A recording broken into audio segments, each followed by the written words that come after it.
কারণ চীনের সাথে কূটনৈতিক সম্পর্ক এত ডেলিকেট, এত সূক্ষ্ম, এইটা ম্যানেজ করে চলাটা খুব কঠিন একটা কাজ।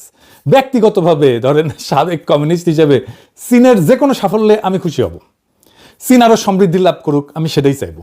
চীন যদি ভিন্ন জাতির লোকদের নাগরিকত্ব দিত, আমি আবেদন করতাম কলে। সত্যি সত্যি একটা কমিউনিস্ট দেশের নাগরিক হওয়া তো আমার জন্য স্বপ্নের মতো। কিন্তু রাষ্ট্র হিসাবে বাংলাদেশের জন্য বিষয়টা এত সোজা না, আবেগের বিষয় না।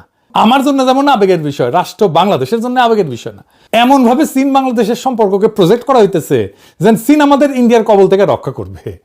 আমাদের কেল্লা ফত হয়ে গেছে। বিশেষ কইরা শি জিনপিং এই সফরের শেষে কইছে যে বাংলাদেশে যে কোনো বিদেশি হস্তক্ষেপ প্রত্যাখ্যান করবে চীন। অনেকে দেখলাম লাভাইতেছে এটা শুনে, ভাবতেছে এইবার চীন ইন্ডিয়ারে বইরা দেবে।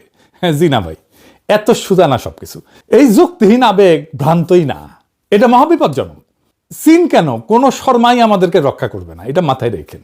করেও নাই। হাসিনার আমলে সবাই হাসিনারে তেলি দিয়ে গেছে।